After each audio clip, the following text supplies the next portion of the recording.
So hey you guys, ici Coach Lee et Coach Sim pour un autre épisode de Woke Up and Chose Violence où on est direct AF, en direct du FitChack. Yes! Fait qu'aujourd'hui, nouvelle invitée, Nicolas Genet, étudiant au bac en kinésiologie à Trois-Rivières et aussi entraîneur pour Gamma Performance. Comment ça va?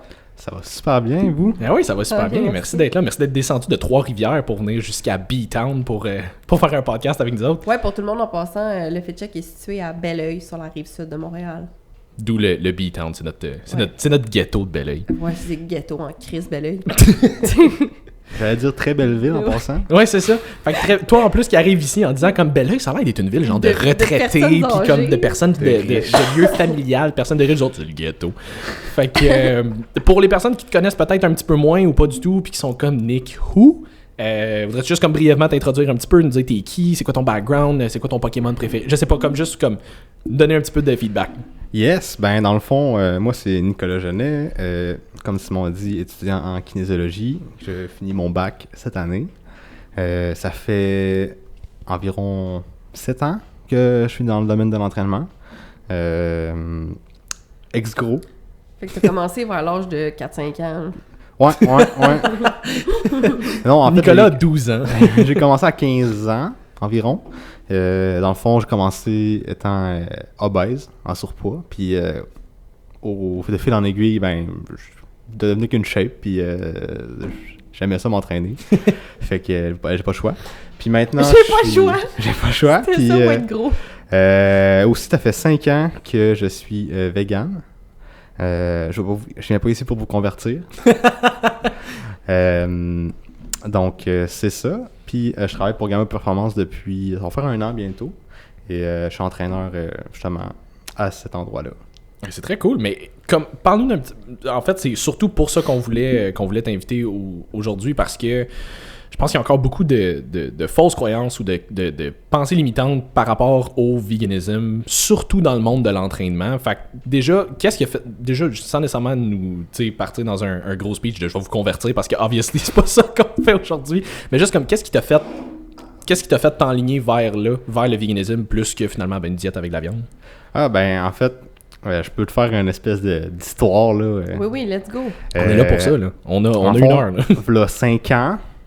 Dans le fond, je m'entraînais pas mal. J'avais déjà quand même perdu du poids, je m'entraînais pas mal, j'avais pris de la masse, puis tout. Puis, j'ai commencé à checker des trucs sur Internet, tu sais, bien-être animal, les fameuses vidéos d'abattoir, là, que tu vois passer une couple de fois dans ton feed, là. Puis, fait que ça m'a fait comme réfléchir sur le bien-être animal un peu. Tu sais, je voyais mon chien, puis j'étais comme, ben, tu sais, moi, j'aime mon chien, mais je mange un autre animal qui est quand même similaire à mon chien dans mon assiette. Fait que je me posais des questions là-dessus. Mais là, je me disais, crime, tu sais, moi, quand je pense à végé, vegan, là, c'est du monde gros de même qui mange des carottes, là. Des carottes. Qui mange du kale, c'est ça. Puis, fait que je vais être bon, ben, gars, moi, j'aime ça les défis dans la vie. Fait que j'ai décidé de faire un défi végétarien 1 mois de temps, 30 jours. 30 jours végétarien. Fait que végétarien, c'était pas de viande, mais juste avec quand pas même... de viande, comme... avec quand même des produits végétarien. laitiers, puis du fromage, puis des œufs, en fond.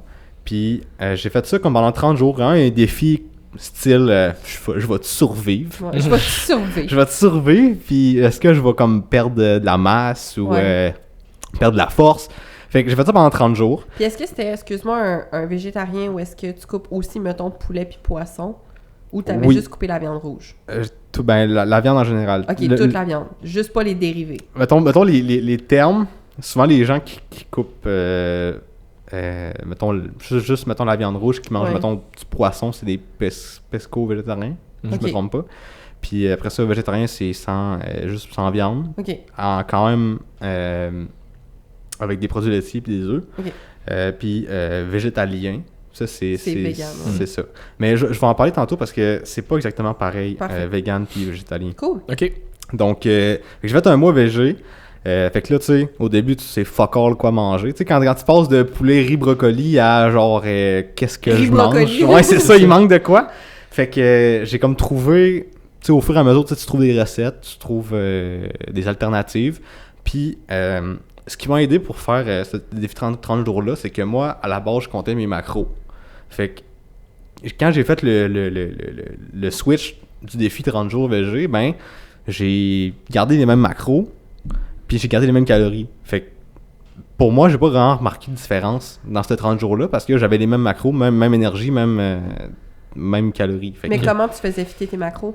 ben, tu sais, c'est sûr que dans ce temps-là, tu sais, je mangeais encore des œufs puis du fromage, puis fait que, tu sais, je mangeais pas mal d'omelettes, je vais te Ouais, le c'est dire. ça. Ouais.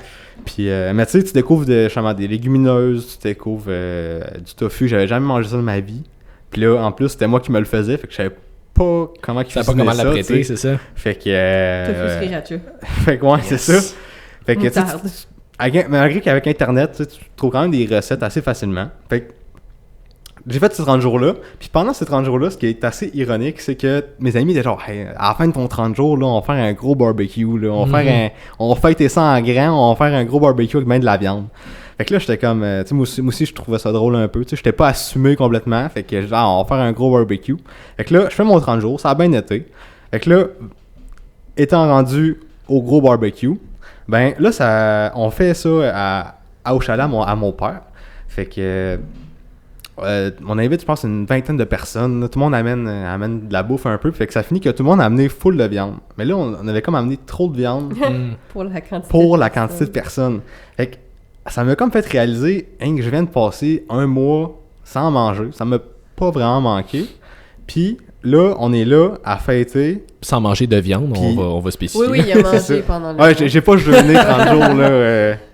Fait que c'est ça. J'ai fait 30 jours sans viande. Puis là, j'étais comme, j'en ai pas mangé pendant 30 jours. Ça m'a pas manqué. Puis là, on est ici, on en gaspille. Ça m'a comme fait un déclic de comme, dans le fond, je n'ai pas tant besoin que ça. Donc là, encore dans l'esprit du défi, ben j'ai comme mangé j'ai comme retourné à mon mode de vie normal pendant 30 jours. Puis après ça, le 30 jours, j'ai fait, bon, je vais refaire un autre défi. Mais cette fois-là, avec une diète végétalienne. Fait que ça, c'est sans fromage, sans viande, sans produits animaux tout court. Fait que, encore une fois, juste pour comme relever des défis, tester des trucs. Fait que, encore une fois, je comptais encore mes macros, je comptais encore mes calories. Fait que le 30 jours, c'est super bien déroulé. J'ai comme découvert d'autres recettes encore, puis d'autres alternatives. Puis quel genre de recettes puis d'alternatives que tu as découvert, mettons? Mettons le tofu, le TVP, les légumineuses, pois chiches, lentilles, pâtes de légumineuses. Avec des pâtes de légumineuses, j'ai essayé ça il y a comme 2 mois, là, ça bourre en tabarnak. Là. Oui, hein? C'est plein de fibres, plein de Ben protéines. Puis ça bourre vraiment plus que des pâtes normales. Ben oui. Puis t'as un moins gros pic d'insuline aussi, C'est ça. qui est pas Ça, inintéressant. c'est toutes des sources de protéines, justement, C'est végétales. ça. Mhm. Puis fait que tu découvres vraiment d'autres sources de protéines. Puis à la fin du 30 jours, ben, j'ai juste comme pas arrêté. Hmm. Puis je me suis encore informé sur la condition animale, puis d'autres trucs. Fait que j'étais vraiment comme devenu vraiment vegan. Fait que la différence entre... dans le fond, le véganisme, c'est pas une diète. C'est une philosophie OK. qui exclut toute cruauté animale le plus possible dans la possibilité que tu es capable, tu sais. Mhm. C'est sûr que si, mettons, j'ai une maladie, puis là, il faut que je prenne un médicament que il y a de la gélatine dedans, ben, c'est pour ma survie, mais à un moment donné, j'ai pas le choix de la prendre, tu sais. Mhm. Mais Mettons c'est un divan en cuir, dans t'en la as pas mesure chez du vous. possible. Ben, déjà, là, c'est lettre. Ouais. Un divan en cuir. Ouais, je suis pas tant à cuire. Mais, tu sais, ça, c'est d'exclure le plus possible la cruauté animale. Fait que ça c'est plus proche, le véganisme, c'est plus proche, mettons, du bouddhisme que c'est proche d'une diète comme le végétarisme. OK. Ok? c'est que c'est plus global mode de vie, c'est pas juste dans ton alimentation. C'est ça. C'est Tu sais, ça. c'est pas juste la nourriture, c'est vraiment un tout ce mindset. que tu achètes, ta consommation, tu essaies de consommer des trucs qui sont pas faits à partir de produits animaux. Mhm. OK. Fait que quelqu'un qui est végétalien, ça va vraiment se résumer au niveau de plus son Ouais. alimentation. Mais dans le fond, comment que je peux te résumer ça, c'est que toutes les véganes vont avoir une diète végétalienne, Oui. mais c'est pas tous les végétaliens, le monde qui ont une diète végétalienne qui vont être véganes. OK. Mhm. Fait que tu sais, quelqu'un qui pourrait, mettons, avoir une diète... mais en anglais, on appelle ça plant-based. Mhm. Ouais. Fait que c'est plus facile de faire la distinction entre vegan puis plant-based. Ah, tu vois, je savais même pas qu'il y avait une différence. Moi non plus. Fait que tu sais, vegan, c'est vraiment la philosophie Mhm. OK. et non la diète. Mhm. Fait que... où qu'on était? Fait que toi, t'es vegan, finalement. T'es pas juste végétalien. Tu couperas ça, ouais. Ouais, c'est ça. Non, mais ça, on disait dans le fait que être végétalien, c'est vraiment au juste niveau la de diète. l'alimentation. Fait que les végétaliens peuvent avoir des divans en cuir, mais pas les végans. C'est ça. Ben, peuvent... C'est pas une question de pouvoir, non, mais c'est une question de vouloir, c'est ça, tu sais. Comme quand quelqu'un, des fois, il me propose « Hey, tu veux-tu manger un hamburger? » Ah non, c'est vrai, tu peux pas. C'est pas que je peux pas. Tu sais, je vais pas mourir, là. Tout, mais ça, c'est le même principe que quand t'es sur un plan alimentaire qui était peut-être un peu plus strict, puis tu t'en vas quelque part, t'amènes tes meals, puis le monde sont comme « Ah, tu peux pas manger. » comme « Non, mais c'est un choix que je fais. » C'est un choix, c'est ça. Mais tu sais, c'est vraiment plus que genre... c'est plus que comme une diète, c'est vraiment comme une philosophie, c'est des valeurs que t'as. C'est pas ben je suis off. J'ai pas de cheat day, là. J'ai pas de. Non, c'est ça, il y a pas non, de. Mais ça, comme tu dis, c'est que ça te manque pas non plus. Ben, c'est ça, parce que justement, ça part de ton identité puis de tes valeurs. C'est ça. Fait qu'à ce moment-là, tu te sens pas privé, tu te sens pas comme. C'est ça, c'est pas. C'est ça. Moi, je considère que je suis vegan avec une diète de bodybuilder. Fait que je mange des protéines, je mange des carbs, je mange des bons gras, tu sais. Mais, tu sais, toutes les végans ont quasiment toutes des diètes différentes. Il y en a qui... Tu peux manger de la junk au bout, juste pas qu'il y ait de produits animaux, puis c'est vegan. Tu peux manger juste des whole food, plant-based. Puis, tu sais, tout le monde a sa façon de vivre, parce que c'est pas une diète, comme que j'ai dit. C'est un mode de vie. C'est une philosophie, c'est ça. Mais ça, c'est le bout où je pense je connais quand même quelques personnes qui ont commencé initialement une diète végane en disant je veux être en meilleure santé, sauf que tu peux être en très bonne santé en n'étant pas vegan, comme tu peux être en très bonne santé en étant vegan, comme tu peux être en très mauvaise santé en n'étant pas vegan, comme tu peux être en très mauvaise santé en étant vegan pareil. C'est vegan souvent, ça. En tout cas, vous avez compris, là? Ouais. Tout ça pour dire que tu peux, que tu sois vegan ou pas, tu peux être en mauvaise santé comme tu peux être en très bonne santé. C'est plus comme à quel point est-ce que tu vas manger clean dans ton alimentation ou tu vas manger des affaires super transformées. Tu peux être vegan puis manger vraiment de la scrap, comme tu peux être pas vegan puis manger vraiment de la scrap aussi. C'est juste que, tu sais, comme si tu veux devenir vegan, ça veut pas dire automatiquement que tu vas être en bonne santé. Il faut qu'il y ait des bons choix alimentaires à faire là-dedans. Oui, puis il y a beaucoup de produits transformés aussi au niveau du véganisme. Je pense que les gens, ils ont relié les deux, parce que si tu recules, mettons, v'là 20 ans, ou même 30 ans, si tu veux être vegan dans les années 90, là, c'est sûr que tu allais être quand même en bonne santé. Tu pouvais manger des fruits, des légumes, des légumineuses, du pain, des pâtes, puis du tofu des fois dans les marchés asiatiques. Du pain puis des pâtes. Dans les années 90, il n'y en avait pas de Beyond Burger. Là. Non, les choix de remplacement de viande étaient très, très, très limités. C'est ça. Puis, je pense que les gens ils ont lié, mettons, les gens qui étaient véganes dans ce temps-là, t'étais sûr que t'étais en super santé parce que tu mangeais juste des végétaux, pas transformés. C'est sûr que c'était peut-être pas très bon non plus, mais c'est ça, tu sais. Manquait de protéines. Ouais. Mais maintenant, tu sais, tu peux être vegan, mais être pas vraiment plus en santé, des fois même pire. C'est ça. Ouais. Puis à l'inverse aussi, c'est quelqu'un qui... Pas parce que quelqu'un mange de la viande, qui est pas en bonne santé, mais quelqu'un qui fait le switch de manger de la viande à de pas en manger peut améliorer sa santé, comme qu'il peut pas. C'est vraiment dépendre de tes choix, puis tu manges de la nourriture transformée ou non, tu sais. Non, c'est ça, parce que comme quelqu'un qui va manger de la viande, mais que la majorité de sa consommation de viande, ça va être, tu sais, genre des saucisses à hot dog, des viandes froides, du prosciutto, des petits pepperoni, des affaires. C'est ça, tu sais, de la viande super transformée. C'est sûr que si tu fais le switch vers du vegan, puis que tu gardes ça clean, mais comme, c'est sûr que tu risques d'avoir une amélioration, puis je parle à la voix, ce sera pas long. On est revenu.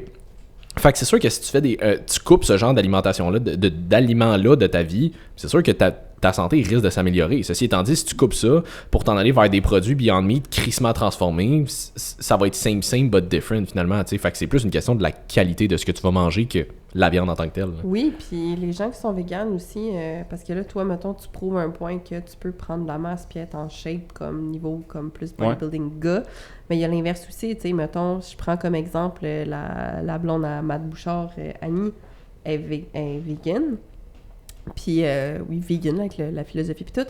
Mais elle mange des carbs comme ça n'a pas de bon sens. Puis, elle est lean, là. Genre, elle est en shape. Elle est en shape par Chris Elle Allen. est tellement fucking en shape, puis elle est vraiment lean tout le temps. Puis comme, c'est drôle, j'avais une conversation avec elle justement, parce qu'elle était comme, si les gens savaient comme la quantité de carbs que je mange, comme, ils capoteraient, là. Puis ça, c'est un autre point aussi que les gens qui ont peut-être peur de faire le switch, c'est... Tu sais, moi, ce qui me fait peur, on s'entend, là. Là-dedans, c'est... Ah non, dort pas la nuit, c'est Ouais, désagréable. c'est où est-ce que je vais aller chercher mes sources de protéines. Puis justement, moi, ça me fait pas peur, mais il y en a beaucoup qui ont leur autre motif, c'est high carbs. Comme, est-ce que, mettons, pour les gens qui veulent perdre du gras, ça va être viable, tu sais? Déjà là, il y a jamais... si tu stick to whole food, je pense... Il n'y a jamais personne qui est devenu obèse en mangeant trop de beans. Si oui, faut que tu en manges en... Trop de légumineuses. Là, je suis comme, shit, j'ai mangé... ça va sentir le yaourt yaourt chez vous. Chiche. Ouais, c'est ça. Mais, tu sais, c'est sûr que, de un, les carbs, c'est pas le démon. Mais non. Et... C'était le segment pro-carbs du podcast. Quand... T'es pas obligé de manger des carbs non plus, même si t'es vegan, si t'as une diète à base de plantes, t'es pas obligé de manger plus de carbs que quelqu'un, tu sais. Juste que, souvent, niveau fitness, souvent, comment nos plats sont faits, on entend comme une source de protéines, source de carbs, source de fat. Mais c'est comme 3 trucs séparés, souvent. Mais ce qu'il faut comprendre quand tu as une diète plus à base de légumineuses, whole food, c'est que des fois, ta source de protéines, elle a aussi un petit peu de glucides, elle a un petit peu de fat aussi. C'est jamais comme vraiment, vraiment lean, mais il y a quelques aliments qui le sont quand même. Mais fait faut que tu oublies l'espèce de concept genre riz, poulet, brocoli, ça va être... J'allais dire beurre de pinot. Ça va peut-être avoir un petit peu moins de riz, mais tu vas avoir les nombres de carbs que tu veux avec d'autres légumineuses ou des pâtes de légumineuses ou X aliments, tu sais. Fait que faut que tu sortes un peu du concept, tu sais, féculents, viande, légumes, puis tu joues un peu avec ça. Puis à quoi ça ressemble, toi, mettons, le genre de repas que tu peux manger? Ça peut être...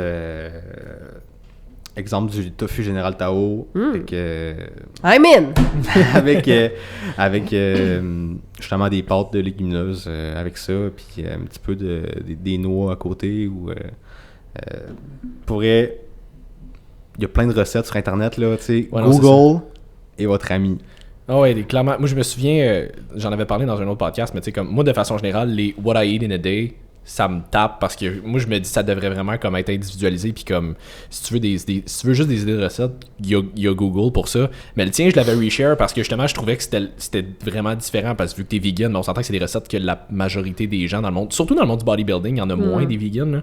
Fait que c'était différent, fait que je le reposterai aussi quand on fera quand on le publiera là, mais comme ça peut juste te donner des idées, puis justement là, comme à partir du moment où tu volontairement coupes certains aliments de ton alimentation, si tu veux quand même t'assurer de bien manger puis d'enjoy ce que tu manges, t'as pas le choix de faire un petit peu de recherche pour essayer de...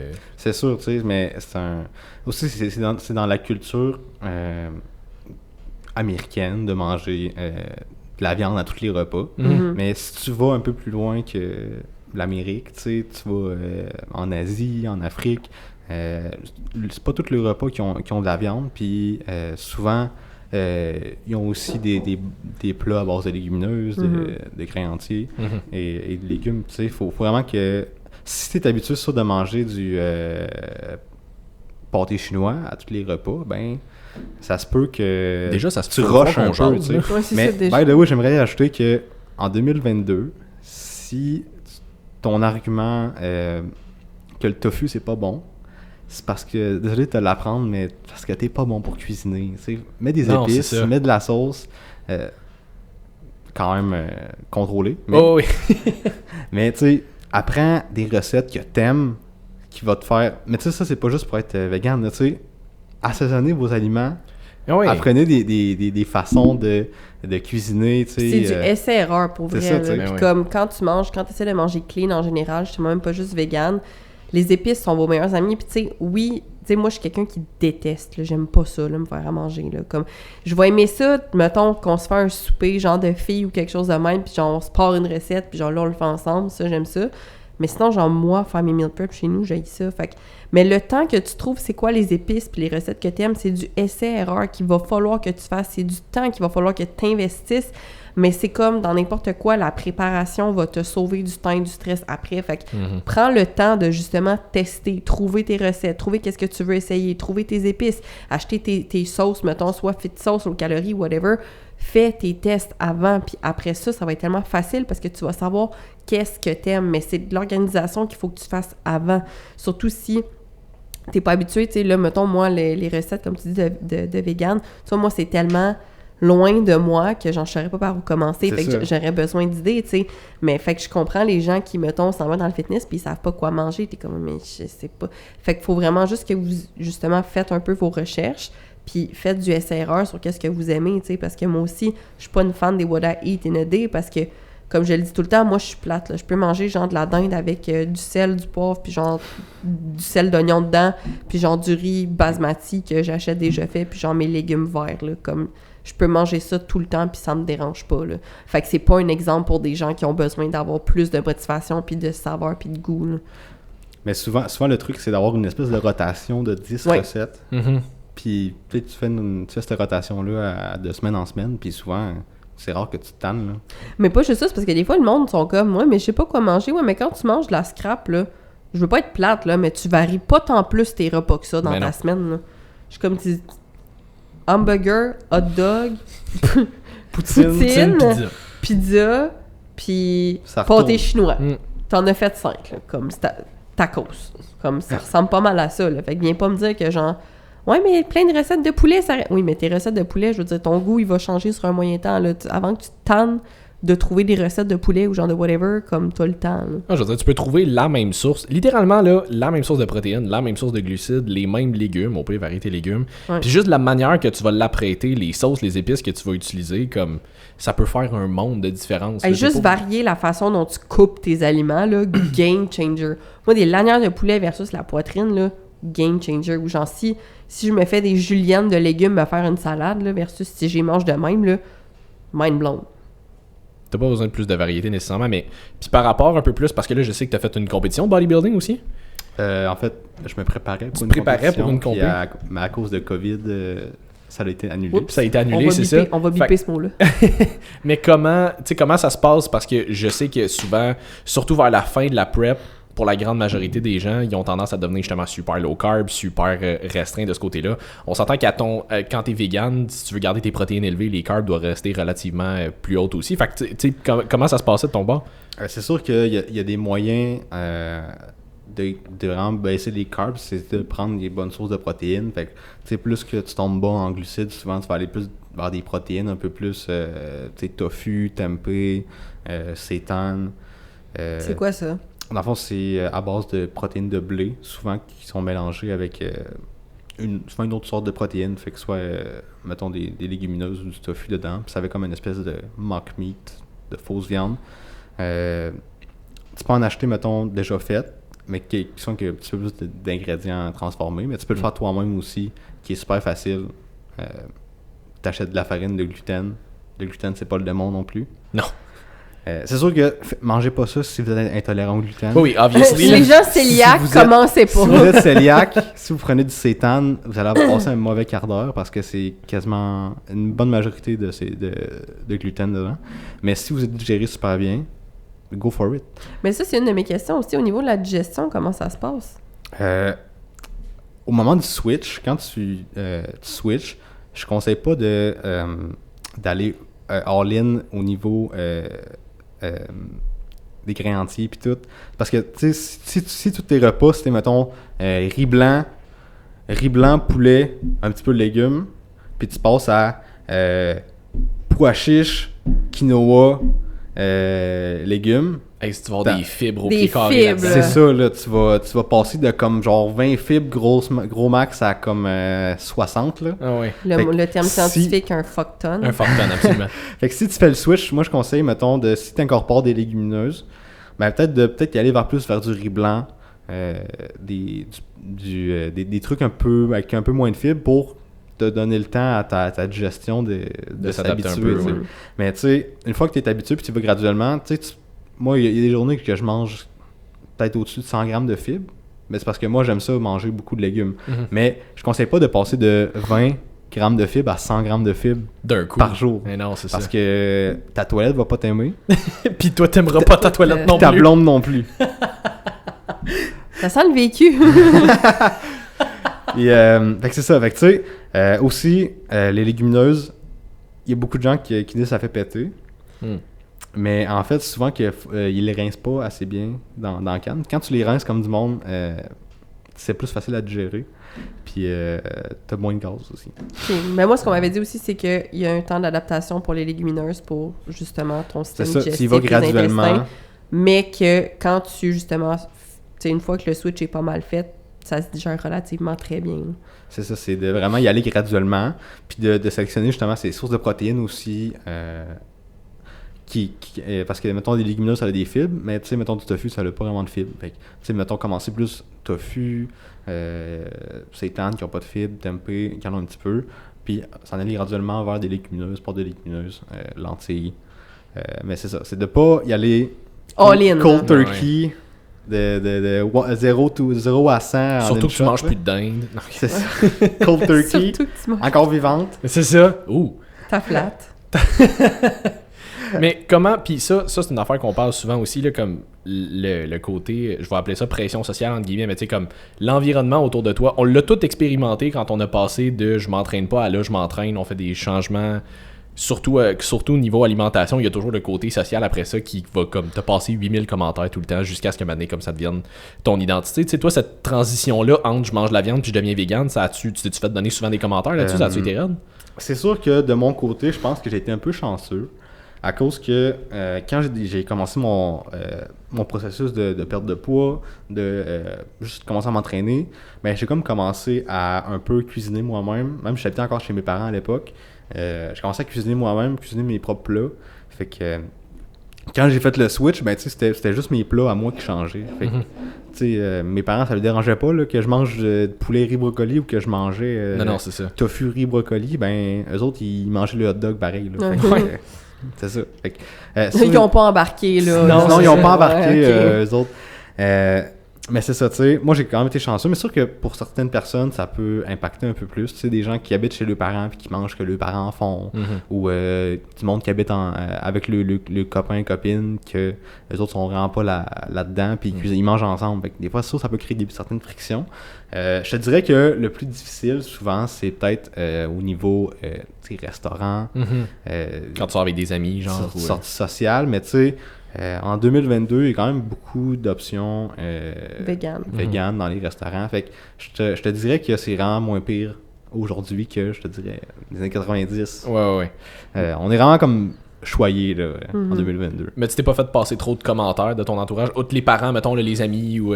Ben, souvent les commentaires, il y en a un peu de l'incompréhension et aussi des fois des mythes qui ont dans la tête puis qui pensent que tu vas mourir, tu vas manquer de plein d'affaires. Tu sais, comme que tu mangeras pas assez de protéines, tu sais, que tu vas... mais tu sais, je pense que j'ai quand même assez prouvé le mythe que tu mangeras pas assez de protéines. Ouais, c'est ça, je pense que c'est le mythe qui ressort le plus avec en ayant la shape que j'ai, je pense que ça brise assez des mythes. Oui, parce qu'on s'entend que ça prend des protéines pour conserver et bâtir la masse musculaire. Puis bâtir.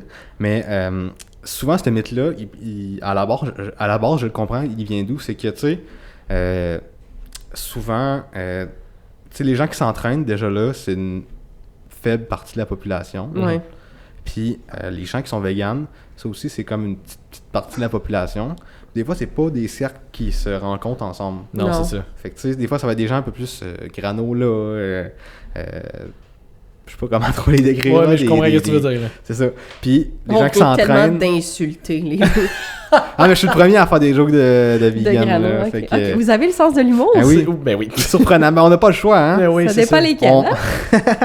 Puis, il y a l'autre côté, c'est le monde de l'entraînement, protéines, poulet. Ouais. Fait que souvent, c'est deux mondes qui se croisent pas. Notre gros stéréotype, là, nous autres. Fait que quand il y a un croisement, ben, c'est vraiment rare. Mais tu sais, moi, je suis dans les quelques qui est comme entre les deux mondes.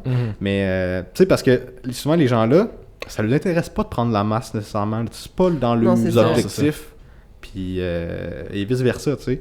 Fait que je comprends le mythe de les gens qui sont véganes sont skinny, parce que c'est pas ça qui les intéresse. C'est aussi simple que ça. Ils ont l'air malades, ils sont tout le temps fatigués. C'est ça.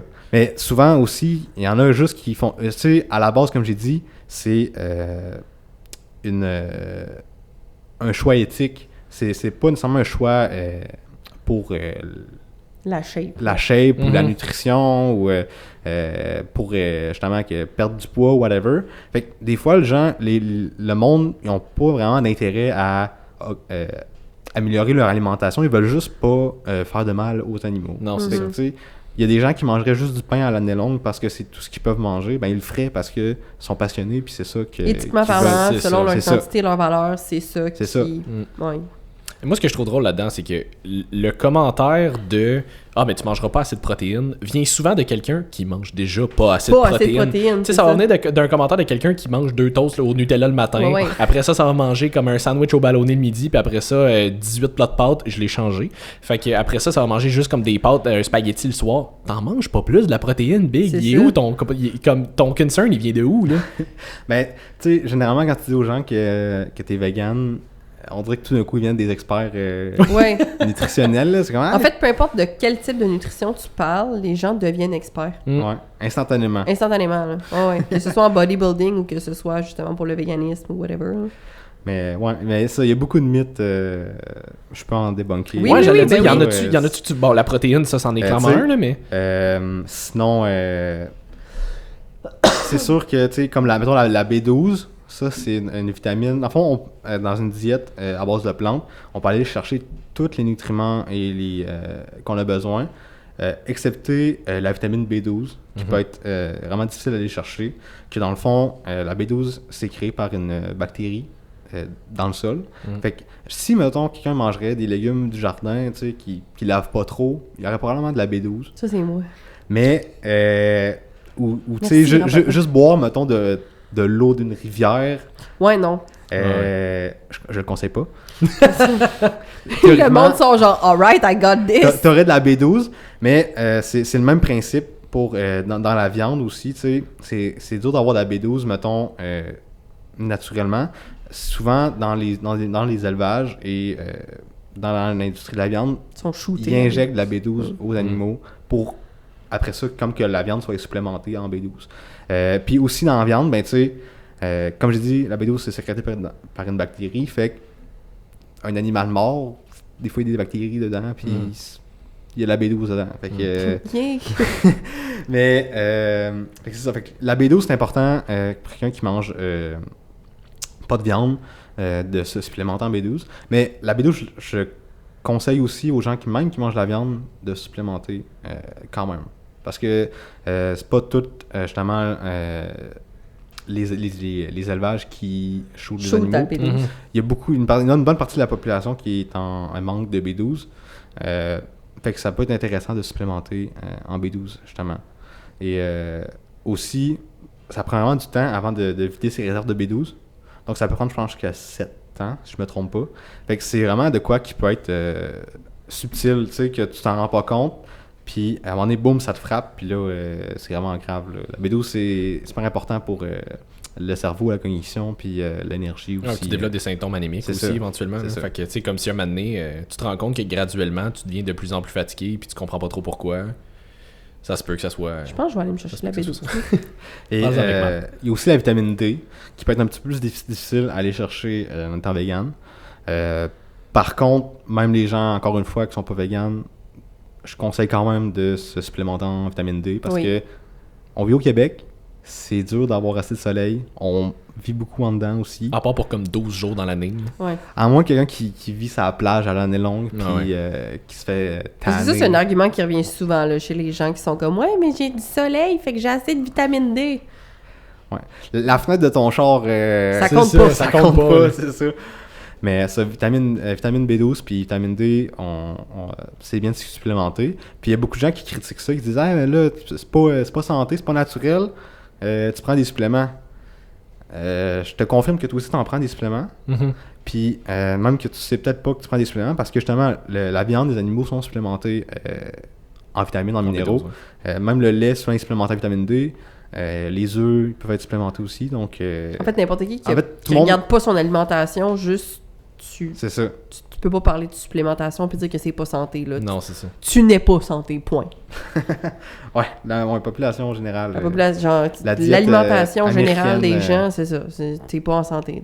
T'aurais plus avantage que moi à te supplémenter. Là. C'est ça. Oui, définitivement. Ben, juste améliorer ton hygiène de vie générale, là, on va se Oui, dire. oui, là. mais comme, mettons, supplément wise. Là, Ah comme- ouais.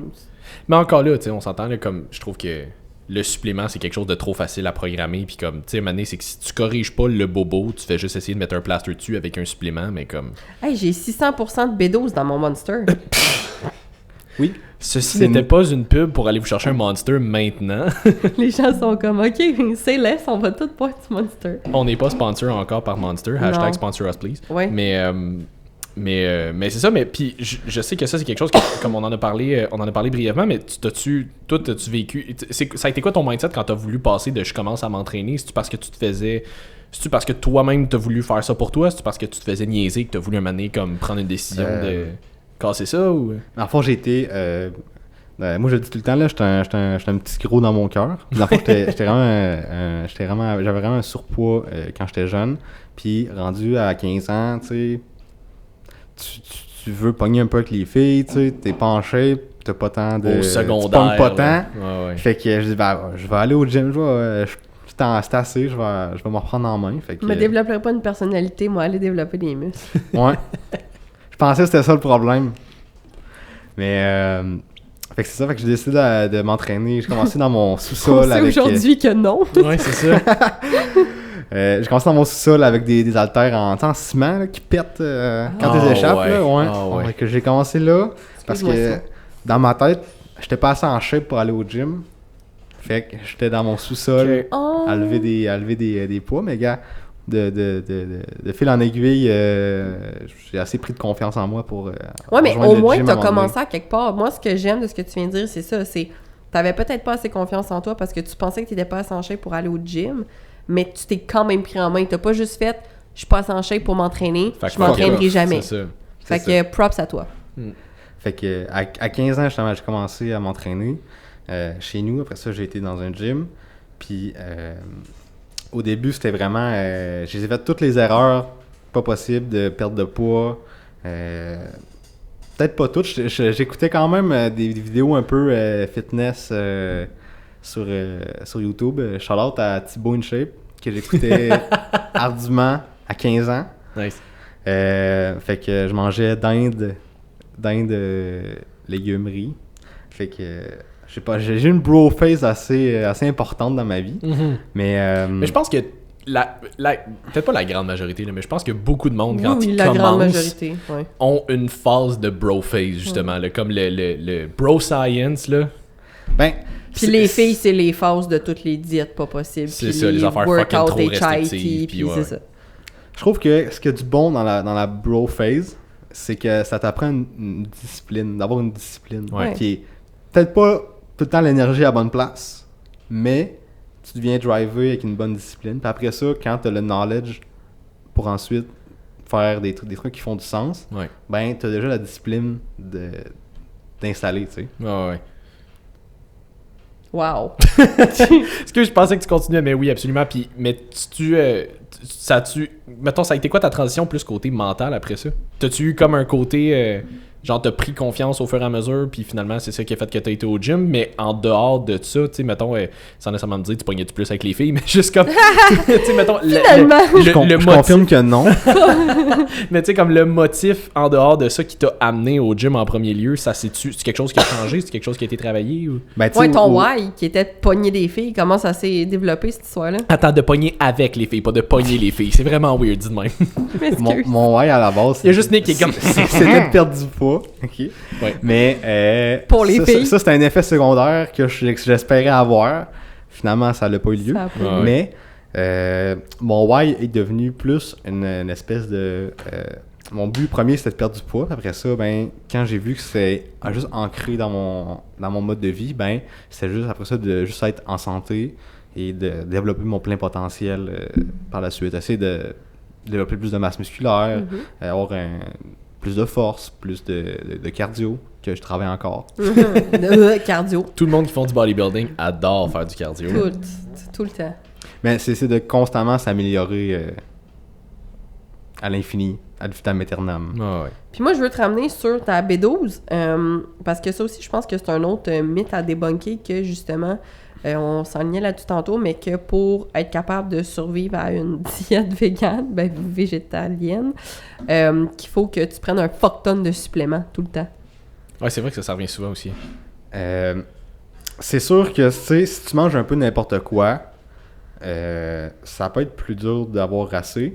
Mais moi, j'aimerais ça dire que les gens en général, ils checkent pas tant le vitamine puis le minéraux. Fait que la majorité des gens, il y a beaucoup de gens qui sont en carence puis qui le savent pas. Ouais. Mais dès que tu parles de devenir vegan, là tes vitamines, telle vitamine, là tu vas en manquer. Comme toi, t'en manques-tu? C'est ça, t'es Merci, comme toi. Paul. C'est ça, t'es comme toi, ta seule. Même pour les bodybuilders ou le monde qui s'entraîne en général, le fait que tu mentionnes que tu vas couper la viande, tout le monde commence à, comme tu dis, tout le monde devient un expert soudainement, puis t'es comme, mais il va te manquer telle affaire, puis là, t'es comme, ouais, mais littéralement, tout ce que tu manges, c'est poulet, riz, brocoli. Fais-moi confiance, il va te manquer d'une coupe de trucs toi aussi, là. Mais, je pense que, justement, les gens qui font attention à leur alimentation, qui sont végétaliens, je pense que c'est les autres qui checkent le plus leur alimentation pour avoir la variété. Fait que, si tu as beaucoup de variété dans ton alimentation, tu varies tes protéines, tu varies tes légumes, tes fruits. Niveau supplément, il n'y a pas grand-chose que tu as besoin à part B12, vitamine D3. Et oui, dans une Monster, il y a beaucoup de B12, mais je te conseille pas d'en prendre à chaque jour. Je conseille pas d'être ça comme ta source de B12. Non. Là. Mais même que maintenant, la majorité des laits végétals, laits d'amande, sont supplémentés des fois en B12 puis des fois en vitamine D. Moi, je suis très pro lait, amande et coco. Ouais, c'est Qui est vraiment excellent. bon. Ah, c'est la vie, ça. By the way, shout-out au lait de cachou. Oui. C'est excellent C'est aussi. vraiment crémeux. Pas dans en le plus, café. j'aime ça. Je trippe pas. Non. Dans le café, le meilleur, c'est le lait C'est lait de d'avoine. coco. Ah, je traite pas tant le lait d'avoine, moi. Lait de coco dans le café. Ouais. T'aimes pas ça, le jus de gruau? Non! Ah, non! Je suis pas encore tant un fan On de a gruau laité non le plus. gruau. Mais... Ouais, c'est ça. Mais non, bon, pour vrai, lait d'amande, amande coco dans le café, là, ça fait la job. Avec un petit zzzz pour le faire mousser.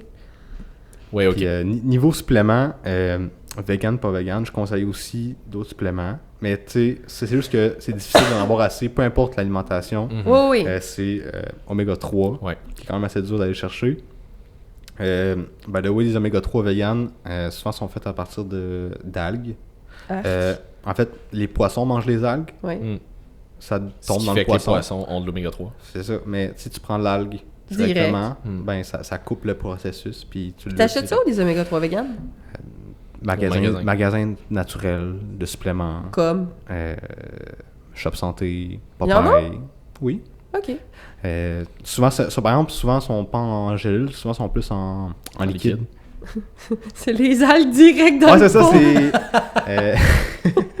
c'est. Tu manges des feuilles de nori. Ouais, c'est ça. ça. Euh, Ça, c'était ton cue pour manger plus de sushi. Sinon, Non. même dans des épiceries, j'en vois aussi. Ouais. Dans des IGA. Ah, qui ont les... Ouais, qui ont les... Comme les des Ah, les produits Rachel santé. Berry. Rachel Ouais, Berry, genre. c'est ça, ouais. OK, ça, ouais, ça va. Fait que, ouais. Mais pour vrai, il y en a quand même. Amazon, ça peut être pratique ben oui. aussi. Ah, ouais. Je conseille pas d'acheter sur Amazon, mais. Ouais, c'est ça. Faites des fois, attention ça- à la qualité ça des peut suppléments que dépanner. vous prenez. là. Mm. Surtout les oméga 3. Oui, surtout les oméga 3. Prenez des pots qui sont foncés. Pour pas que. Puis gardez l'eau au frigo. Ouais. Parce Prenez que... pas les petits pots Kirkland transparents et laissez ça sur le comptoir. là. Non, parce qu'une petite intoxication d'oméga 3 sur le site, c'est pas... Surtout c'est pas devant ta fenêtre. Ouais, c'est ça. Direct où est-ce que le soleil plombe, là. Toujours winner, ça. C'est pour ajouter de la vitamine D à mon oméga 3. De bien deux coups. Ah, c'est... Ouais. Sinon, nouveau supplément, magnésium, qui peut être bon pour les gens stressés. Je vous le recommande. Ouais. Je pense que c'est... comment il s'appelle? Peter Jackson? Je pense qu'il a fait un post là-dessus récemment comme quoi, comme... avoir un stress chronique élevé en permanence peut aider à deplete tes réserves de magnésium, et le fait d'avoir des niveaux de magnésium bas accentue tes niveaux de stress. Fait que c'est comme comme une espèce de cercle vicieux qui se répand tout le temps, là. C'est aussi, dernier supplément, la créatine pour les gens qui s'entraînent. La créatine, on en trouve dans la nourriture, surtout dans la viande rouge. Donc, soit qu'en étant vegan, c'est conseillé de prendre de la créatine. Mais ton corps aussi est capable d'en fabriquer. Mais pour les gens qui s'entraînent pour maximiser les gains, vous le savez, créatine, un bon supplément de créatine, c'est parfait. Puis là, venez pas me voir en me disant que les études n'ont pas été prouvées, je vous assure. C'est pas des stéroïdes. Pour de vrai, c'est le supplément à peu près le plus étudié, genre. Ah ouais, il y a plusieurs centaines de milliers de personnes qui ont participé à ces études-là. Là. C'est pas des affaires qui sont financées par les compagnies de suppléments. Là. Comme c'est très très très universellement reconnu comme étant un très bon supplément. Là. Ça puis l'oméga 3, c'est genre les 2 suppléments les plus étudiés au monde. Là. Ouais, puis pour le prix, pour vrai, tu peux vraiment avoir des belles améliorations de tes performances avec la créatine. Là, comme c'est pas un stéroïde, mais ça fonctionne très bien. Ouais. Puis ça, c'est une affaire qu'on jasait, ça a plus ou moins rapport, mais ça, c'est une affaire qu'on jasait aussi un petit peu tantôt ensemble. Là. Comme, tu sais, il y a une différence côté nutrition, il y a vraiment, entraînement un peu, mais moins, là, mais côté nutrition, il y a vraiment une grosse différence, je pense, entre une nutrition plus focusée, équilibre, lifestyle, comme j'en fais un mode de vie, que ce soit précisément sous perte de gras, juste comme c'est un mode de vie, fait que je vise plus le long terme que le comme super intense à court terme, versus nutrition plus bodybuilding, compétition. Parce que j'ai l'impression que ça, c'est quelque chose que je vois relativement fréquemment, comme du monsieur, madame, tout le monde qui veut juste être en meilleure santé, être en meilleure shape, prendre la masse musculaire, perdre du gras, whatever, mais qui se font mettre sur des diètes de prep à genre 1200 calories, puis genre du 1 heure de cardio à tous les jours, puis t'es comme... C'est mon premier plan avec toi, puis je veux pas m'en aller faire une compétition. Là, comme pourquoi c'est aussi intense? Comme il y a une différence entre les deux. Là. Aussi du 300 grammes de protéines par jour. C'est 300 grammes de protéines pour quelqu'un qui paye 180 livres. T'es comme, qu'est-ce que tu fais? Ça, c'est à toi. Oui, je veux pas donner ma sinusite. Moi pas ça. Donc, il y a beaucoup d'informations qui viennent du monde du bodybuilding, puis souvent qui sont adressées au monde du bodybuilding, mais qui sort de ce petit monde-là, puis qui s'en va plus grand public. Fait que là, souvent, ça fait des clashs un peu entre les entraîneurs, les mondes qui aident au niveau plus lifestyle. Fait que tu sais, monsieur, madame, tout le monde, qui veulent juste s'améliorer, avoir une meilleure shape, puis le monde qui veulent être 4% de gras sur un stage. Fait qu'il y a des informations que c'est applicable pour un, mais que c'est pas applicable pour l'autre, tu sais. Fait que de jamais cheater, de jamais manger de sucre, de jamais tricher sur sa diète, si t'es un bodybuilder, ça marche, mais ça marchera pas sur le long terme. But by the way, le bodybuilding, c'est un processus de court terme, tu sais. T'as une date, tu fais ta prep, après ça, tu passes à autre chose. C'est ça. Tandis que le lifestyle, tu veux... mettons quelqu'un qui veut perdre du poids, tu veux perdre ton poids, puis le maintenir, c'est ça. C'est ça. Il y a des trucs qui s'appliquent pas dans les deux. Ouais, parce que les bodybuilders, ils ont des périodes de flou aussi, là, que comme off-season sont off-season, là, comme ils ressemblent pas à le 32 secondes d'écart qui sont sur le stage, là, comme c'est vraiment pas la même chose. Puis encore là, le off-season, ça veut pas dire je me permets de manger de la pizza tous les jours non plus. C'est juste comme je remonte les calories, puis une fois de temps en temps, je vais me permettre un cheat. Mais sont en ce qu'on essaie de t'amener justement tranquillement, pas vite, dans ton mode de vie. C'est ça qu'on essaie de faire. Puis aussi, ce qui arrive souvent, c'est que les gens vont vouloir des résultats vraiment rapides. Donc, ils vont être comme prêts à faire ça pour comme un 1, 2, 3, 4, 5, 6 mois, whatever. Mais c'est que le rebound, après, va faire en sorte que tu vas décourager. Puis c'est là que tu trouves l'effet de yo-yo que tout le monde a. Parce qu'ils sont comme, je vais essayer ça, j'ai eu des résultats rapides. Ouais, mais tu n'as pas maintenu tes résultats. Pourquoi? Ben parce que tu n'es pas capable, puis tu devrais pas maintenir ça.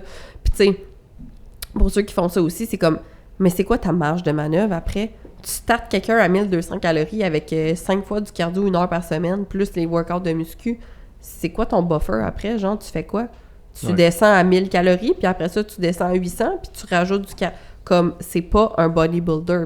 Puis l'autre personne, justement, tu sais, il y a beaucoup de filles, entre autres, qui vont développer des troubles alimentaires, puis honnêtement, beaucoup trop de femmes et de filles développent des troubles alimentaires, ça n'a aucun sens. Je pense que j'ai pas une fille en consultation qui m'a pas dit qu'à un moment donné, soit elle était sur le bord, soit en avait directement parce qu'ils savent plus quoi faire parce qu'ils se sont fait driver avec des diètes à 1200, 1300 calories. La quantité de filles qui ont peur de faire augmenter leurs calories, qui ont peur de manger, c'est pas normal que tu aies peur de manger, c'est le fun de manger, c'est vraiment agréable. C'est pas normal que ta relation avec ta nourriture soit aussi stressante. Fait que les diètes de yo-yo comme ça, pour de vrai, c'est vraiment à éviter. Puis oui, peut-être que tu as perdu ton poids, mais comme Simon l'avait dit dans un autre podcast, le fait que tu l'aies repris, pour moi, c'est un échec. Ça veut dire que ta diète n'a pas fonctionné. T'es pas capable de la maintenir. Et c'est pas de ta faute à toi. Tu ne devrais pas être capable de maintenir ça non plus. Non, c'est ça. Tu sais, ça, c'est une affaire que je trouve qu'on parle pas assez. On parle toujours de objectif, comment se rendre du point A au point B. On parle jamais de qu'est-ce qui se passe une fois qu'on est rendu au point B. Ouais.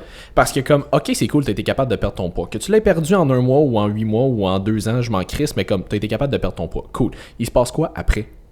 Parce qu'il y a beaucoup de monde qui se rendent là, qui arrêtent. Là, ils sont comme, ok, j'ai atteint ce que je voulais atteindre. Parfait, c'est beau, j'ai plus besoin de faire d'efforts. Mais qu'est-ce que tu penses qui va arriver? Tu vas revirer de bord, là. Puis ça, c'est quelque chose, je suis en train de faire la formation en Lane Norton, justement, puis il en parlait de ça. Puis comme il y a plusieurs études qui démontrent que les gens qui perdent beaucoup de poids, surtout rapidement, je pense qu'il y avait des études qui avaient été faites sur les participants du show Biggest Loser. Et pour ceux qui savent pas c'est quoi Biggest Loser, c'est qu'ils prennent des gens qui vraiment... Ouais, qui c'est ça, qui gagne, gagne, c'est ça, excuse. Fait que, tu sais, ils prennent des gens qui sont vraiment, littéralement obèses. Là. Sont pas juste en son poids, sont obèses. C'est souvent des gens qui sont 300 livres et plus. Puis ils font perdre le plus de poids possible, le plus rapidement possible. Ils mettent sur des diètes super strictes qui leur font bouger vraiment beaucoup. CrossFit. Puis ils perdent vraiment beaucoup de poids. C'est juste que... Ce qu'ils se sont rendus compte, c'est que leur métabolisme de base, évidemment, descend. Drop parce qu'ils perdent beaucoup de poids. Ça, c'est normal. Sauf que à partir du moment où ils sortent de leur diète, le métabolisme de base remonte, mais pas où est-ce qu'il était avant complètement. Fait que là, ils recommencent à manger, entre guillemets, plus normalement. Puis là, ils prennent calissement plus de poids parce qu'ils brûlent moins au repos. Fait que comme, faut être capable de penser à... Comment est-ce qu'on se rend où est-ce qu'on veut se rendre? Parce qu'après ça, il faut penser à qu'est-ce qu'on fait après. Si tout ce que tu as fait, c'est une diète crissement stricte pendant genre 3 à 6 mois, puis que tu arrives là, puis tu es tellement écœuré que tu fais juste tout lâcher, puis après ça, tu reviens de bord, tu vas revirer de bord beaucoup plus hard que d'où tu es parti. Ouais. Faut qu'on parle de qu'est-ce qui se passe après. Fait que pour parler de qu'est-ce qui se passe après, faut qu'on parle de comment on se rend. C'est pas juste une question d'essayer de perdre ton poids le plus rapidement possible, c'est une question qu'on veut te garder en santé puis autour de ces objectifs-là une fois qu'on va être rendu, tu sais. Puis ton corps est une machine tellement complexe, là. C'est pas juste une question de calories in, calories out, comme... Mais non. Tu scrapes ton métabolisme en faisant ça, puis comme tu dis, c'est ça qui fait qu'après, soit tu vas reprendre encore plus de poids, puis tu sais, on se le cachera pas, plus t'avances en âge, plus que ton corps, il réagira pas de même non plus au stimuli que tu lui donnes, là. Pour vrai, les gens, prenez votre temps. Si vous êtes en processus de perte de poids, c'est un marathon, c'est pas une course. Moi, ça m'a pris 3 ans perdre 60 livres que j'avais de trop. Mais j'ai pris mon temps, puis j'ai pas eu de rebound après parce que j'avais pris mon temps. J'ai pris de la masse musculaire aussi en même temps, ce qui est super important, de pas essayer de pas juste focusser sur le poids, sa balance. Ce qu'on veut, c'est on veut perdre de la masse graisseuse. On veut pas perdre juste du poids pour perdre du poids. Parce que tu sais, tu peux décider de perdre 20 livres, tu vas avoir la même shape, tu vas juste être plus petit. C'est ça. Tu vas être skinny fat. C'est ça. Puis si tu prends pas de muscle, ben c'est encore pire pour ton métabolisme qui drop encore plus parce que tu as perdu de la masse musculaire. Ouais. Donc, prenez votre temps. Et aussi au niveau des hormones, perdre du poids super rapidement, c'est bon pour les hormones. C'est ça. C'est pas super bon. Puis, moi, j'avais lu que pour chaque kilo de graisse perdue, ton appétit augmente de 250 calories. Fait que si tu perds 30 livres, à peu près 13 kilos. Ish, ouais. Et je sais pas. Ouais.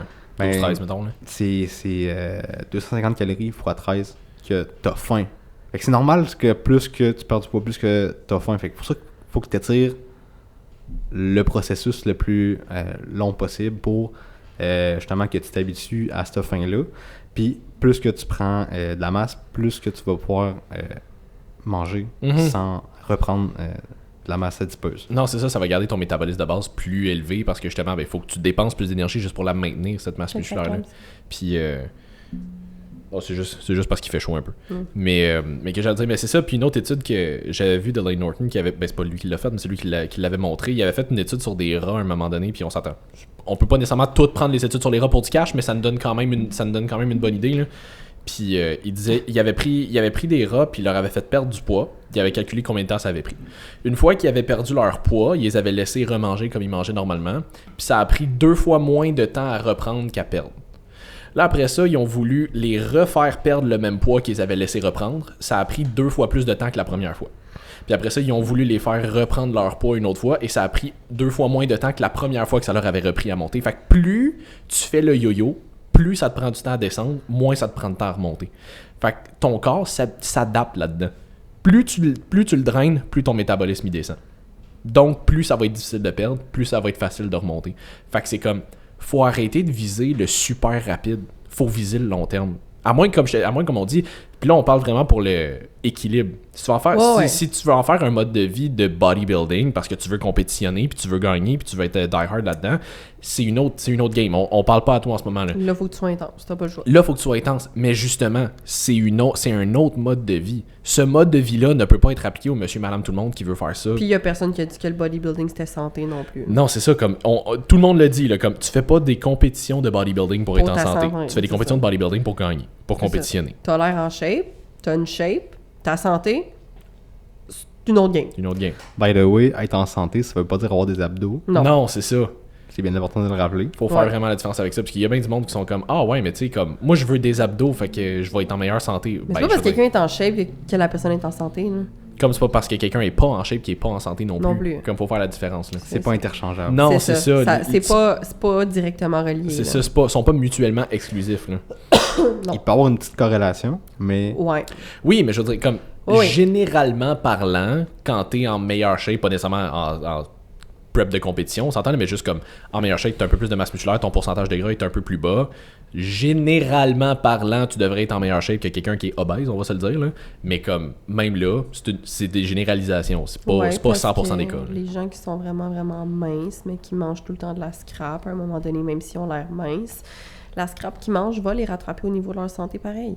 Comme, tu peux pas déjouer le diabète, là. Non, c'est ça. Puis tu penses quoi de ça, toi, plus le côté... compter ses calories versus plus y aller un petit peu plus... mettons, compter ses calories et macro tout le temps versus y aller un petit peu plus... Freestyle! Ouais, c'est ça. Je veux pas dire freestyle, mais comme j'y vais selon ce que je pense. Là. Un peu à l'intuition. Ouais, c'est ça. L'alimentation intuitive. L'alimentation intuitive.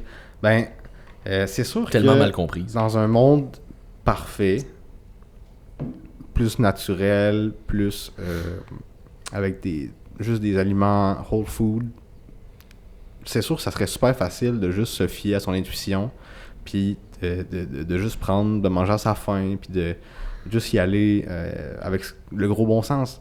Sauf que dans le monde qu'on vit, qu'il y a des aliments transformés à tous les coins de rue, que quand tu fais les rangées de l'épicerie, tu peux juste faire le contour parce que quand tu rentres, c'est juste des produits transformés. Transformés et hyper transformés. Il faut faire la différence aussi entre les deux. Ouais. Dans les deux cas, prenez-en le moins possible. C'est ça. Ça dépend du niveau de transformation aussi, mais généralement, si la liste d'ingrédients est super longue aussi, c'est à éviter. Fait que pas trop d'Oreo, mettons. Qui sont véganes, by the way. Oui, c'est vrai! Et sans gluten. Ceci étant dit... Et pas santé! Oui, c'était pas le segment du podcast où on promouvait les Oreos. Donc, ceci étant dit, se fier à son... C'est mon catchphrase. Se fier à son intuition dans une maison pleine de fruits, plein de légumes, ça irait super bien, sauf qu'on vit dans un monde avec des gens qui sont payés 40 heures semaine à développer le produit qui goûte le meilleur, qui est le plus addictif, qui est le plus comme... Tu peux pas t'en passer, tu sais. C'est normal que le monde ait de la misère à manger équilibré quand il y a du monde littéralement payé à semaine longue pour développer le meilleur produit possible pour que tu puisses pas t'en passer, tu sais.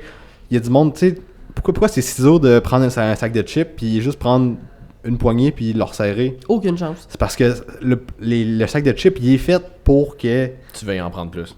C'est ça, tu sais, c'est sucré, c'est salé, c'est de umami. C'est bon. C'est fait en laboratoire pour que t'en manges le plus possible. Puis ils te font croire que c'est pas si pire parce qu'en arrière du sac, c'est marqué que, mettons, pour les valeurs nutritives, c'est pour 2 chips. Fait que là, t'es comme, me semble que c'est pas si pire que ça, mais tu finis par en manger 82, puis t'es comme, oups! Ouais, pour une portion, 3 croustilles. C'est ça! C'est ça. Non, tu comprends pas, le mot une portion, c'est le sac, là. Non, c'est ça. Fait que tu sais, il y a du monde qui passe le carrière, justement, à essayer de nous induire à consommer plus. Fait que c'est normal que des fois notre intuition c'est pas la meilleure parce qu'on s'en fait passer des belles à chaque jour, tu sais. Fait que, mais je conseille pas non plus à devenir obsessif, à compter toutes ces macros.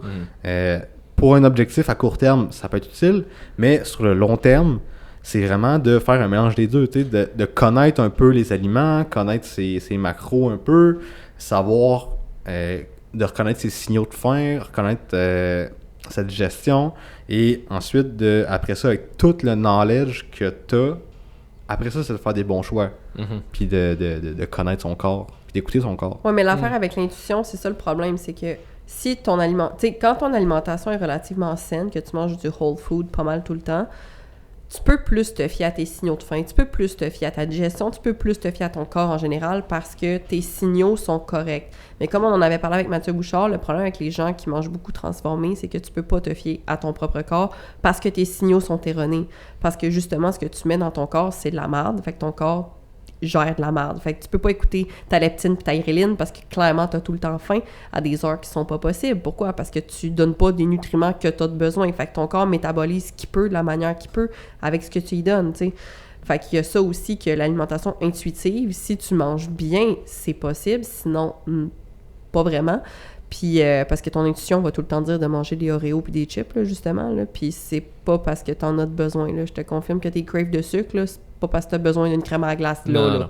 Puis ça, c'est sans compter aussi que pour ce qui est de là, j'ai un blanc d'où c'est que je m'en allais avec ça, là, mais c'est quoi qu'on parlait avant ça? Moi, je rebondirais sur, justement, leptine, ghrelin. Ouais. Souvent, il y a des gens qui sont en surpoids, qui développent une résistance à la leptine. Fait qu'ils peuvent... la leptine, qui est l'hormone de la satiété. Donc, il y a des gens que, peu importe la quantité qu'ils mangent, ils vont pas arrêter de manger. Ils vont toujours avoir faim jusqu'à temps qu'ils soient comme... Physiquement juste plus plein, capable, là, ouais. Tu sais, comme... c'est comme quand que j'étais...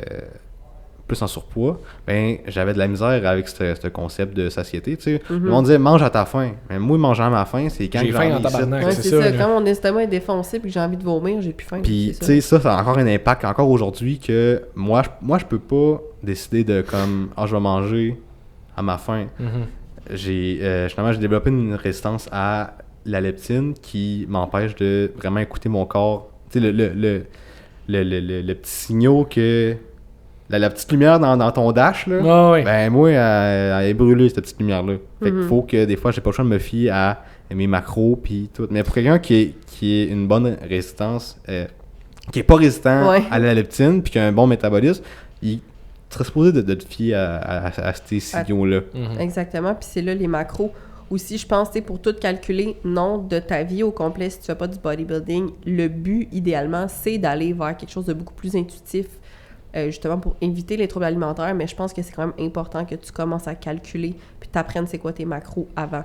Fait que tu sais que tu sois peut-être un petit peu plus tight sur qu'est-ce que tu calcules, parce que si tu pars de vraiment loin, si tu sais pas c'est quoi 100 grammes de viande, tu sauras pas comment calculer tes portions. Fait que peut-être juste calculer, peser au début pour te donner une idée d'à quoi ressemblent tes assiettes, de juste faire de comme, OK, tu sais, là, j'ai pas faim avec ça, là, tu sais, avec cette quantité-là, je le sais que, genre, tu sais, justement, mon sentiment de satiété, il est là. Là, j'ai vraiment trop faim.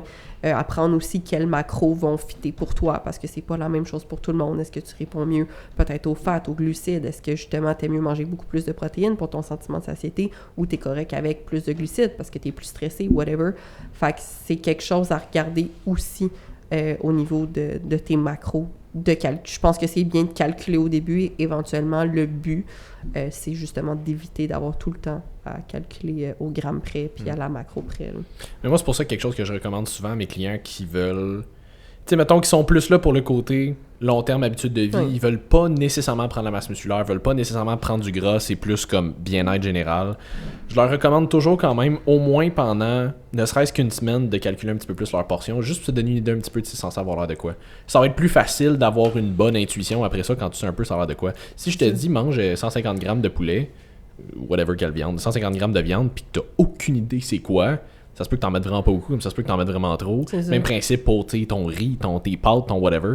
Fait que tu sais, des fois, juste de comprendre un petit peu plus les portions, ça a l'air de quoi, ça t'aide après ça à gérer un petit peu mieux, sans nécessairement tout calculer. Puis tu sais, rendu là, si t'es au-dessus de comme 20 grammes, c'est pas dramatique. C'est pas la fin du monde. C'est pas la fin du monde, là. Je veux dire, tu seras pas à 20 grammes près de perdre ton 5 livres, là. Je veux dire. Si t'as pas, encore une fois, d'objectif de shape précise dans un temps C'est précis. ça. C'est sûr qu'à partir du moment où tu veux plus spécifiquement, j'aimerais ça perdre 20 livres les 4 prochains mois. Ok, bon, mais là, comme Faut être un peu plus va falloir qu'on agressif, soit un hein. petit peu plus. Ben, pas nécessairement agressif, mais juste assidu. Non, Si t'es complètement aléatoire puis tu y vas selon ce que tu penses, ben ça se peut que selon ce que tu penses soit vraiment off-track, là. Puis il y a aussi quelque chose que tu m'as fait penser avec ta résistance à la leptine. Il n'y a pas juste ça, il y a aussi beaucoup de croyances qui ont été vraiment ancrées en dedans de nous. Puis tu sais, je veux dire, nos parents n'ont pas voulu mal faire, mais... Finis ton assiette. Finis ton assiette, là, le tabarnak de finis ton assiette, là, pour de vrai, là je suis vraiment fâchée. Mais c'est parce que, pour de vrai, moi, c'est quelque chose qui, j'ai remarqué récemment, me joue tellement dans la tête, là. Puis comme, mes parents me le répètent, tu sais, mettons, des soupers de famille vont me le répéter encore de comme, ben, tu sais, là, moi, je connais mes portions, fait que, tu sais, je calcule mes affaires, ça va.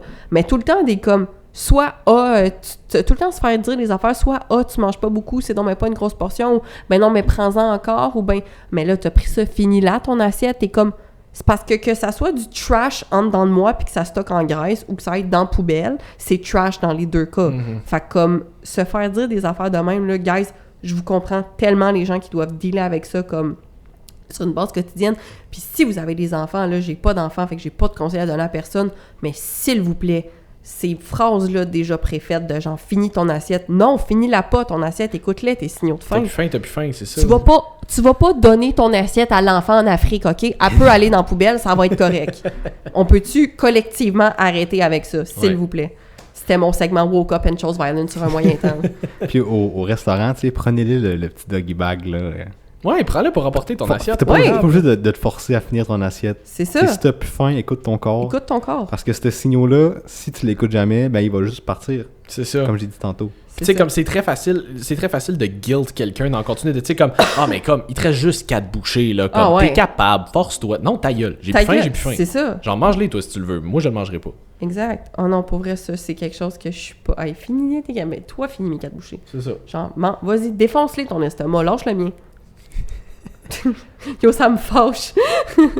Fait que si t'avais un dernier petit conseil à donner aux gens qui nous écoutent, peut-être que quelqu'un considère s'en aller un petit peu plus vers une diète plant-based, comment tu conseillerais de commencer ça? Si vous voulez devenir vegan, faites-le pour les bonnes raisons. Faites-le pas parce que vous voulez perdre du poids ou que vous voulez améliorer votre santé ou whatever. Faites-le... Ben, c'est quand même une bonne raison là, d'améliorer sa santé. Oui, mais ce sera pas par ce choix-là. Ouais, non, c'est ça. Si vous voulez devenir vegan, faites-le par choix personnel, éthique et moral. Et aussi, ça peut être aussi un bon argument de le faire pour la planète. Mais niveau santé, tu sais, vous pouvez juste changer un peu votre alimentation, faire des meilleurs choix, puis ça va faire la job en masse, tu sais. À place de faire d'essayer une autre diète encore une fois qui va être... que vous allez toffer pendant comme 6 semaines, puis qu'après ça, vous allez changer à quelque chose d'autre, puis que vous allez un peu déteindre le mouvement super mal, parce que tu l'as pas fait parce que pour les animaux, tu l'as fait parce que tu voulais perdre 20 livres, puis ça n'a pas marché, puis là, tu vas dire ça n'a pas marché, fait que c'est mauvais pour la santé, tu sais, c'est pas ça. Fais-le pour les bonnes raisons, puis si tu veux faire de quoi plus pour ta santé ou pour perdre du poids, prendre la masse, t'as pas besoin de devenir vegan pour faire ça. Fait que c'est ça. Ben, c'était très bon petit segment. Fait que, ben, écoute, Nick, merci beaucoup d'être venu, de t'être déplacé pour venir à notre podcast aujourd'hui. C'était super cool. Merci d'avoir mythbusté un paquet d'affaires pour le véganisme. Ben oui. Moi, pour de vrai, c'est un sujet que je trouve vraiment intéressant parce que je connaissais vraiment pas grand-chose là-dessus. Puis, tu sais, des mythes comme justement sur les protéines et tout, tu sais, je sais que tu es capable d'aller chercher, mais c'est quelque chose que si j'avais voulu l'essayer, ou peut-être que je vais l'essayer parce que j'aime quand même les animaux, même si je les aime encore dans mon assiette, mais pour vrai, c'est quelque chose qui m'aurait stressée, qui m'aurait rendue anxieuse, puis qui peut-être m'aurait empêché de sauter le pas. Fait que je suis vraiment contente que tu aies pu nous informer là-dessus aujourd'hui. Fait que ben merci à tout le monde d'avoir été là. Si jamais vous avez aimé, likez, partagez, taguez-nous, on aime toujours ça. On aime toujours ça, reshare, repost. Fait que pour un prochain épisode, on se revoit la semaine prochaine pour un autre épisode de Woke Up and Chose Violence. Merci tout le monde. Merci, salut.